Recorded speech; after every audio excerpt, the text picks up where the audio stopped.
भगवते वासुदेवाय।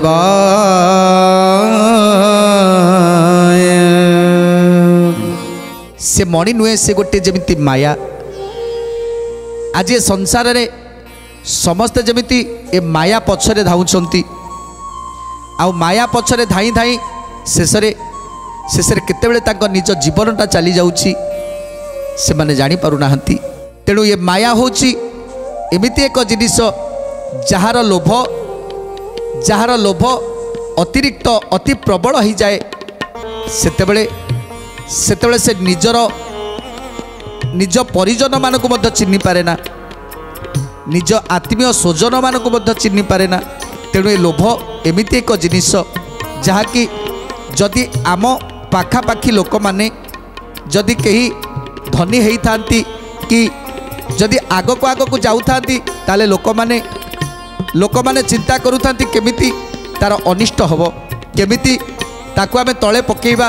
जदि ईश्वरंक इच्छारे से बड़ लोक होता है, जदि ईश्वरंक इच्छारे से आज बढ़ू थाए ताले केवल ईश्वरंक इच्छा थाए एवं तार पूर्वजन्मर कर्मफल थाए। तेणु पूर्वजन्मर कर्मफल से ए जन्म रे प्राप्त करुछि, किंतु ताकू जदि आमे न बुझी न सुझी आमे ता उपरे ईर्षा करिबा तेणु से कालटा आमको ही ग्रासिब। आउ से काल बलरे आमे बरं तली तलांत हवा, आमे केबे ऊपर को उठी पारिबानी। कहीं आम पूर्वजन्मर कर्मफल को आमे समस्ते मने पकेबा दरकार, भाबिबा दरकार जे आज जदि आमे ये संसार को आसीचु केवल कर्मफल भोग करने को आसीचु। तेणु प्रभु आम भाग्य रे जहाँ लिखिछंती, आम कपाल रे जहाँ लिखिछंती ताहा ही केवल आमको भोग करने को पड़िबो। तेणु ए सबको आज केही भी चिंता कलेनी।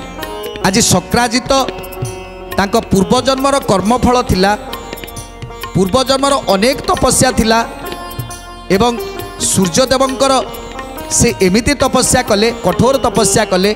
सूर्यदेवता को खुशी है से मणि की देइथिले। जो मणि घरे रहिले प्रतिदिन 8 भार स्वर्ण से प्रदान करिथाए। ये कथाटा जितेबाला चारिआडे व्यापी गला जे स्यमंतक मणि द्वारा प्रतिदिन 8 भार स्वर्ण प्राप्त होछि शक्राजित को। तेणु ये कथा ना राज्यवासी धैर्य धरी पारिले ना तांको घर लोक माने धैर्य धरी पारिले। से माने चिंता कले जे मणिर जे मालिक वर्तमान जे मणिर मालिक सी होउछंती शक्राजित। तेणु तांकर सान भाई मध्य नुहे। तेणु प्रसन्नाजित तांको सान भाई से चिंता कले जदि ए मणिटा को मु चोरी करी नहीं जाए ताहले ए मणिटी मोर होइजिबो आउ मु बड़ लोक होइजिबी। जेतले मणिटी की चोरी करने को गला किंतु से मणि को नहीं भोग करि पारिलानी। हठात बाटरे सिंह द्वारा से आक्रमण हो गला। तेणु से ही मणि पाई आज तांकर आउ गोटे भाई शतधनु से आज चोरी करी नहीं नवा पूर्वर शक्राजित को मारी देइछंती। जे निज भाई को मारी से मणिटी को हासिल करी नहीं। तेणु मनुष्यर लोभ मनुष्य को कौ जगार नहीं पहुँचे दिए। पाप पुण्यर कौन विचार न करी ये मनुष्य पाप करे। कहीं से भावेनी जे ये जो क्षणिक सुख मणि नहीं गला परे किछि दिन भलरे रहिबी किंतु तापरे मते तो जीवाकू पड़िबो ना। मते एठी सबुदिन रहिबार नाही, मते मोर मृत्यु हब, मते दिने जीवाकू पड़िबो आउ ये सब किछि मते छाड़िक जीवाकू पड़िबो। ये कथा आज केही भी चिंता करंतिनी जे आमको शेष मुहूर्त रे जीवाकू पड़िबो। आमे सिना किछि मुहूर्त पाई खुशी करिबा विलास व्यसन रे रहिबा किंतु तापरे कौन आम सबुदिन पाई एठी रही पारिबा कि? किंतु जो पाप करिथिबा से पापटा को मुंडरे मुंडे की नबाकू पड़िबो। ये कथा को कहीं चिंता करंतिनी। तेणु आज शतधनु पर बुद्धि रे पड़ी पर शिक्षा रे पड़ी निज भाई को आज मृत्युदंड देदेले। निज भाई को मारी से मणि की नहीं चलीगले। आज सत्यभामा कांदुछंती जे पिता ए मणिर लोभ तुमर भी थिला, ए मणिर लोभ तुम भाई मानकर थिला, ए मणिर लोभ सारा राज्य रे थिला, ए मणिर लोभ ए द्वारकावासी को मध्य घारी थिला। आ जी मणि की लोभ करिछंती से निश्चित भाव में मृत्यु मुखरे पड़ती। कारण ये मणि जहाँ पाखे रहा कथा मणि सी होती सूर्यदेव। से मणि की कहीं रखिपारे बोली आज सूर्यदेव को देते। कारण सूर्य होती सकल शक्तिर आधार। सूर्यदेव ही केवल ताकू अख्तियार करथिले। आउ जेतेबेले देखिले जे पूर्वजन्मर तपस्या थिला सक्राजितर सेतेले सूर्यदेव चिंता कले ए मणि जदि सक्राजित रखती ताले तांकर कौनसी असुविधा हेबनी। तेणु सक्राजित को देइथिले किंतु सक्राजित जो टिकक लोभ करदेले तांकर से शक्ति मध्य चलीगला। सेइथिपाई आज सक्राजित मध्य मृत्युवरण कले। ए कथा को आज सत्यभामा भावुछंती एवं सक्राजितंकर शवकू आज तैल भाण्डरे पुरेई नहीं कि चली जाउछंती हस्तिनापुर को। जोटी प्रभु हस्तिनापुर रे विराजमान करिछंती से जगार जाई पहुँची जाइछंती। एई मते सत्यभामा बहुत कांदिले सक्राजित सब तैल द्रोणी रे भरिले। गोविंद माधव कृष्ण श्री मधुसूदन गोविंद माधव कृष्ण श्री मधुसूदन। हस्तिनापुर को सेई बेगे चली जाई जही विजय करिथिले त्रैलोक्य गोसाई। जही विजय करिथिले त्रैलोक्य गोसाई। जही विजय करिथिले त्रैलोक्य गोसाई। तांकर बदन को चाहि सत्यभामा मोह मूर्छागत होई पड़िले कबामा। गोविंद माधव कृष्ण श्री मधुसूदन गोविंद माधव कृष्ण श्री मधुसूदन। तोली कोल करिन जे धरी बनमाली सचेत करिन ताकू पूछिले भली। गोविंद माधव कृष्ण श्री मधुसूदन गोविंद माधव कृष्ण श्री मधुसूदन। तेणु आज जो सत्यभामा जाई पहुँची जाइछंती हस्तिनापुर रे प्रभुंक निकट रे जिते प्रभु देखिदेले सत्यभामा आसुछंती आ हाथ में तैलर भाण्ड। तेणु पचारुछंती सत्यभामा को नहीं कोल करुछंती। आ सत्यभामा प्रभु को देखी भो भोई कांदुछंती। पचारुछंती प्रभु हे सत्यभामा ये कौन ये हाथ में एमती कौन धरी आनीच आउ तापरे एठिके केमिति आसिल आ कांदुछ कहीं कौन असुविधा होइछि मते कुह कौन असुविधा मते कुह सत्यभामा। तेणु सत्यभामा केवल केवल भो भोई कांदुछंती छाती पटा चित्कार करुछंती। भो सखी की अर्थे तुम्बे रोदन गो कर सचेत एबे भासमिष्ट गिर। राधे गोविंद जय श्री राधे गोविंद।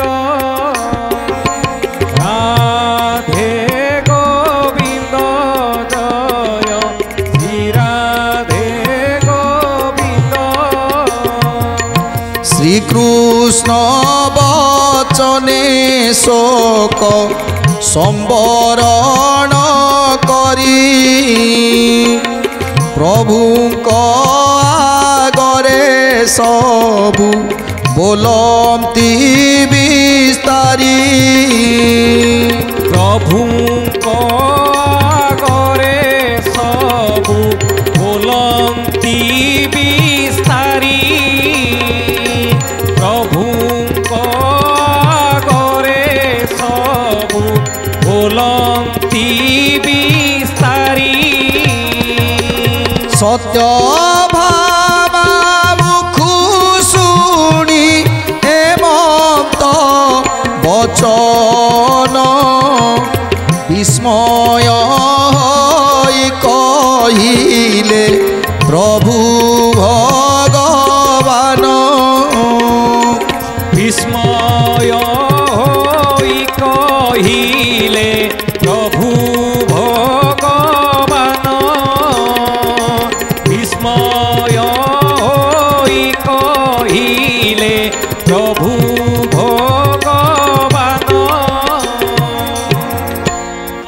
तेणु जिते सत्यभामा को पचारुंट प्रभु हे सत्यभामा एबे मते कुह कौन है कहीं तुम कांदुछ। तेणु से ही समय सत्यभामा कहते स्वामी मु एइथिपाई कांदुछि जो मणि आज आम वंश को काल हो जाइछि से मणि पाई मो पितांकर भाई प्रसन्नाजित मले से मणि पाई आपण केते कष्ट पाइले आउ सेई मणि पाई शतधनु मो पिता को बद्ध करिछंती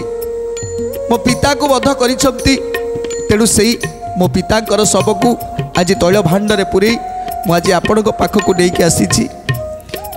तेणु ये कथा शुणा पर आज प्रभु विचलित हो जाइछंती सत्यभामा को कहते हे सत्यभामा ये सब कौन हो जाउछि ये सब कौन हो जाउछि मु किछि भी बुझी पारुनी।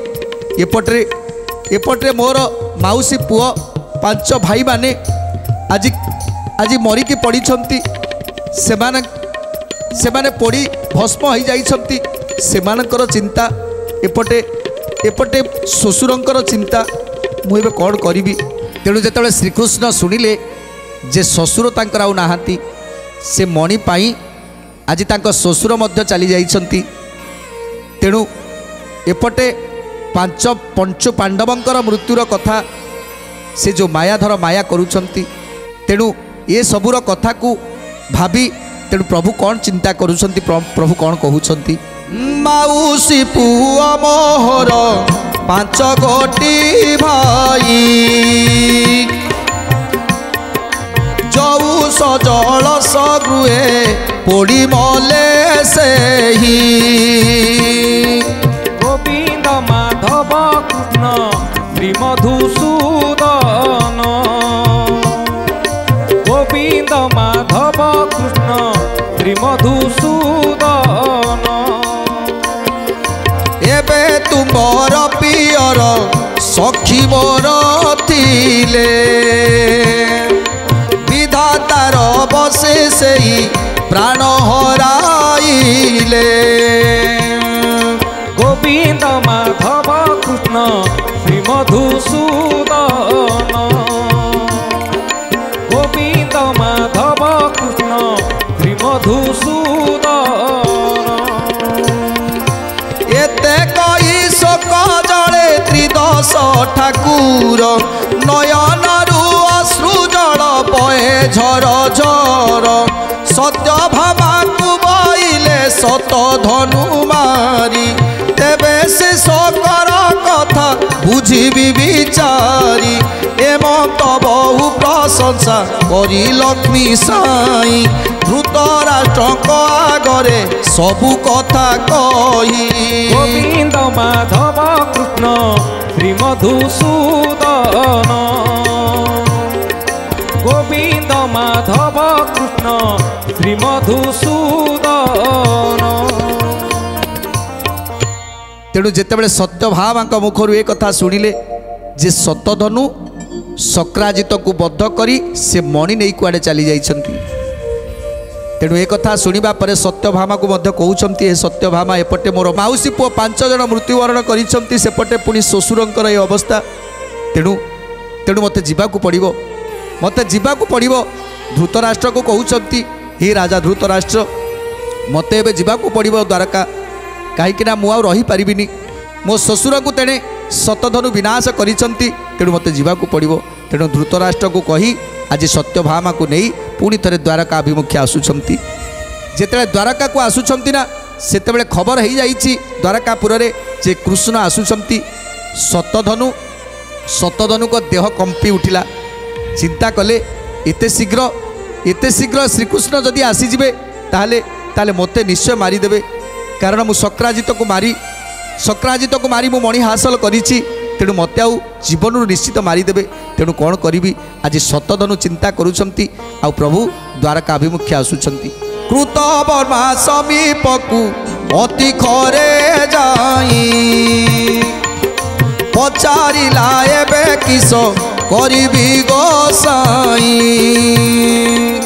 पचारिला एबे किस करिबी गोसाई पचारिला एबे किस କରିବି ଗୋସାଇଁ। से कथा शुणी बइले कृतवर्मा वीर श्रीकृष्ण कदरे आकु के रखिबार। कृतवर्मा बइले क मोर बुद्धि नाही ता तोर विचार कर बेगे जाई। गोविंद माधव कृष्ण श्री मधुसूदन। गोविंद माधव कृष्ण श्री मधुसूदन। तेणु आज कथारे अच्छी जे निज बुद्धि रे बरं नलराजा भली घास काटिबो हेले पर बुद्धि रे केबे घोड़ा चढ़िबा पाई साहस करिवोनी।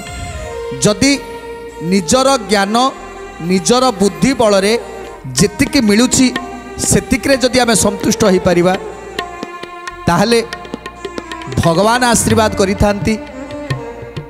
किंतु आमे जदि परर कथारे परिचालित हबा जे से जहाँ कहीदब तू एया कर एया कले एया हब तू बड़ लोक हो तू धनी हो तेणु एमिति जन को विपद मुखरे पकई ता पाखु धन छड़े आने जदि पर कथारे पड़ी कि आमे भासी जीवा ताको कथा को मानी चलिबा आउ तापरे ता कथा को मानी आमे से लोक पाखु धन छड़े आनिबा ताको मृत्यु मुखरे पकई दबा तापरे आपण से लोक पाखु पुणी थरे जिबे जेतेले आपण विपद रे पड़िबे सेतेबेले ता पाखु जिबे जे भाई तू कहिबा अनुसारे तू जहाँ कहलु मु सबु सैया कली एथर एथर तू मते बंचा से लोक मते मारिबा को आसुची तू एबे मते बंचा। तेणु सी कहूची सी कहब देख सेतेबेलर कथा कौन होइतिला मु जानिनी मु तते कहिदेली बोली तू करदेलु काई तोर कौन निजर किछि नथिला कि तोर निजर किछि ज्ञान बुद्धि कौन नथिला तू तो निज भाईटा को केमिति केमिति मारी थांतु तू एक कथा काई चिंता कलुनी एबे काहे मो पाखु को आसीछु। सेमिति परिस्थिति आज घटी जाइछि सतधनुकर सतधनु कृतवर्मा बुद्धि रे पड़ी सिना भाई की विनाश करदेले हेले जेतेले श्रीकृष्ण आसुछंती मारिबा पाई सेतेबेले थरहर होउछंती आउ जाई कृतवर्मा को पचारुछंती हे कृतवर्मा मु एबे कोन करिवि जे श्रीकृष्ण मते तो जीवन रो मारी देबे एबे मु कोन करिवि। तेणु सेतेबेले कृतवर्मा कहउछंती निज कला कर्मर फल को तमे भोग करिवो तमे जहाँ करिछ तमे ता पाइबो। तेणु सेतेबेले सतधनु कहउछंती ताले तमे काई कि मते कहउतिला जे ताको मारी दियो बोली। तेणु पर बुद्धि रे पड़िले निश्चित प्रलयर सामना करबा पाई पड़िबो। तेणु जेमिति आज पड़ी जाइछि सतधनु कांदुछंती अक्रूर पाखरे आसी कांदुछंती कृतवर्मा निकट रे कांदुछंती जे एबे मते बंचाओ तमे मते बुद्धि देइथिलो तम बुद्धि रे पड़ी मु जाइथिली आ मो निज भाईटा को मो निज हातर मु विनाश करदेली एबे एबे मु केमिति बंचिबी तार उपाय मते कहि दियो। तेणु सेतेबेले कृतवर्मा कहउछंती से उपाय फुपाय कथा आमे जानिनु आमे तते कहिदेलु जोटा ठीक लागिला कहिदेलु तेणु तेणु तू तो कला कर्मर फल भोग कर। तापरे तापरे सतधनु कौन करुछंती कृतवर्मा समीप को अति खरे जाई पचारिला एबे किस करिबी गोसाई से कथा शुणी बइले कृतवर्मा वीर श्रीकृष्ण कदरे आकु के रखिबो आर। गोविंद माधव कृष्ण श्री मधुसूदन गोविंद माधव कृष्ण श्री मधुसूदन कृतवर्मा बइले क मोर बुद्धि नाही ता तोर विचार कर बेगे जाई तहु शंका पाई सतधनु पळाइला अक्रूर आगरे जाई समस्त कहिला अक्रूर आगरे जाई समस्त कहिला अक्रूर आगरे जाई समस्त कहिला तही अक्रूर बइला सतधनु सुण त्रिदश प्रभु अटंती सेही नारायण आदि अंत नाही तार महिमा अपार ब्रह्मादि ठाकुर न पाती अंत जार। गोविंद माधव कृष्ण श्री मधुसूदन गोविंद माधव कृष्ण श्री मधुसूदन। सतधनु कृतवर्मा निकटरू किछि भी उत्तर पाइलेनी चली आसिले कहले एबे जीवनटा को केमिति बंचेबा को पड़िबो मते कृतवर्मा कहिथिले अक्रूर मते मते कहिथिले जाउची अक्रूरଙ୍କ पाखକୁ जीवी तेणु अक्रूरଙ୍କ पाखरे आसी पहुँची गले अक्रूरଙ୍କ पाखरे पहुँची कहउछंती हे अक्रूर एबे मु कौन करी कुह मु आज विष्णुकर बैरी हो गली मु आज श्रीकृष्णकर बैरी हो गली तेणु एबे मु कौन करी एबे मते उपाय दियो। अक्रूर आज हसुचंती हे सतधनु जे कृष्णकर थरे बैरी हो जाए ताकू रखिला वाला संसार रे कई नाहंती। ब्रह्मा आदि देवगण माने जहाँकर ना शुणिले थरहर हुअंती आउ तांको शत्रु थिले कंस राजा श्रीकृष्ण को देखु देखु तार मृत्यु हो गला। तेणु प्रभुंकर जी शत्रु हो जाए तार मृत्यु सुनिश्चित। तेणु तापाई मो पाखक आसीच मु बा कौन करी मु किछि करि परिबिनी कहीं प्रभु पाखे ब्रह्मा आदि देवगण माने जोटी जोटी त्राही पाई नांती सेठी मु कौन बा करी। तेणु जो अक्रूर पाखे पहुँची गले सतधनु सतधनु कहते हे अक्रूर तमें मते से दिन कहल जे एबे कृष्ण नाहांती तमें शक्राजित को मारी तमें ता पाखरु नहीं आस मणि आ तुमरी कथारे पड़ी मु मणिटा को नहीं आसिली। एबे जेतेले कृष्णकर मु बैरी हो गली सेतेबेले तुम पाखक मु आसीची उपाय नवा पाई आ तुमे कहूच कौन साहाय्य मते करि परिबनी। ये केमिति कथा ताले एबे मु कौन करी। तेणु अक्रूर कहते तमें कौन कर कला कर्मर फल तमें एबे भोग कर तेणु मु किछि करि परिबिनी। तेणु जेतेबेले अक्रूर पाखरु निराश हो गले कृतवर्मा ठारू निराश हो गले सेतेबेले कौन करिवे एक कथा चिंता करी से मणिटी को बाहर कले अक्रूर बसीथिले अक्रूरଙ୍କ पाखକୁ फोपाड़ी देले से मणि अक्रूरଙ୍କ कोलକୁ फोपाड़ी देले से मणि आउ सीधा अश्वरे बसी चली गले सतधनु कहले ये मणि पाई मो जीवनटा चली जीवो। तेणु ये मणि की मोर रखिबार नाही ये मणि तम पाखरे रहिला मु चलिली। तेणु अश्वरे बसी आज सतधनु पवन बेगर उड़ी चली गले। तापर कौन है सुंदर कथा जानिबा परवर्ती अध्याय रे। आज तो समय इशारा देलानी आज बाणी की विराम दबा टे प्रभुंकर नाम संकीर्तन करी आज कार्यक्रम समाप्त करिया। राधे राधे राधे राधे बोलो जय श्री राधे राधे राधे राधे राधे बोलो जय श्री राधे राधे राधे राधे राधे बोलो जय श्री राधे राधे राधे राधे राधे बोलो जय श्री राधे राधे राधे राधे राधे राधे राधे राधे राधे राधे राधे राधे राधे राधे राधे राधे बोलो राधे राधे राधे राधे बोलो जय श्री राधे राधे राधे राधे राधे बोलो जय श्री राधे राधे राधे राधे राधे बोलो जय श्री राधे राधे राधे राधे राधे बोलो जय श्री राधे।